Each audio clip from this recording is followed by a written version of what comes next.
নমস্কার, ঘরোয়া রান্নাতে আপনাদের সবাইকে স্বাগত। আজ আমি বানাবো বাঙালির অত্যন্ত জনপ্রিয় একটি নিরামিষ পদ, লাউ শুক্তো।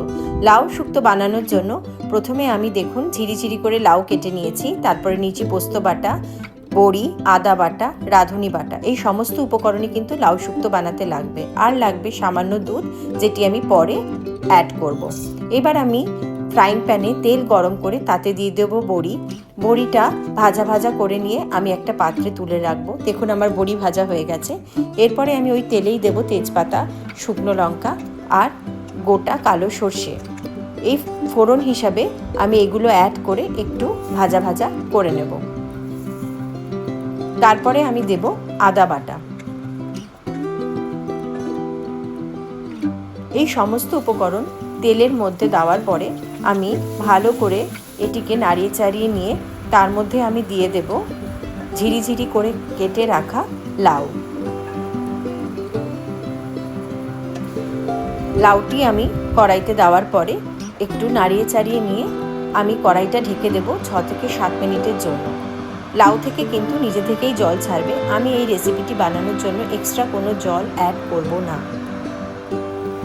দেখুন 6 থেকে 7 মিনিট পরে আমি ঢাকনাটা খুলে নিয়েছি এবং লাউ থেকে কিন্তু জল বেরিয়ে এসেছে। এরপর আমি এর মধ্যে অ্যাড করব পোস্ত বাটা। পোস্ত বাটা অ্যাড করার পরে আমি একটু নাড়িয়ে চাড়িয়ে নিয়ে আবার কড়াইটা ঢেকে রাখবো 3 থেকে 4 মিনিটের জন্য।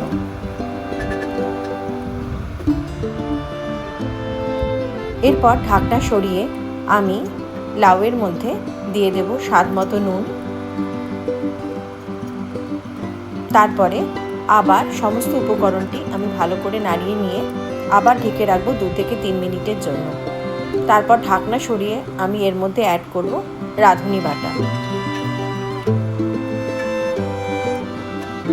রাঁধুনি বাটা অ্যাড করার পরে আমি তার মধ্যে অ্যাড করব স্বাদ মতো চিনি। তারপর আমি আবার এর মধ্যে দেব সামান্য দুধ আর আগে ভেজে রাখা বড়িগুলো। এই সমস্ত উপকরণ দেওয়ার পরে আমি কড়াইটি ভালো করে নাড়িয়ে চাড়িয়ে নিয়ে ঢেকে রাখবো 5 মিনিট মতো। দেখুন ঢাকনা সরিয়ে নিয়েছি আমি। এরপরেই আমার কিন্তু লাউ শুক্তো মোটামুটি রেডি হয়ে গেছে। এবার আমি এটিকে সার্ভিং বলে সার্ভ করে নেব। লাউ শুক্তো কিন্তু বাঙালির অত্যন্ত জনপ্রিয় একটি নিরামিষ পদ এবং অত্যন্ত সহজ উপায়ে এটি বানানো যায় এবং খেতেও খুবই সুস্বাদু হয়।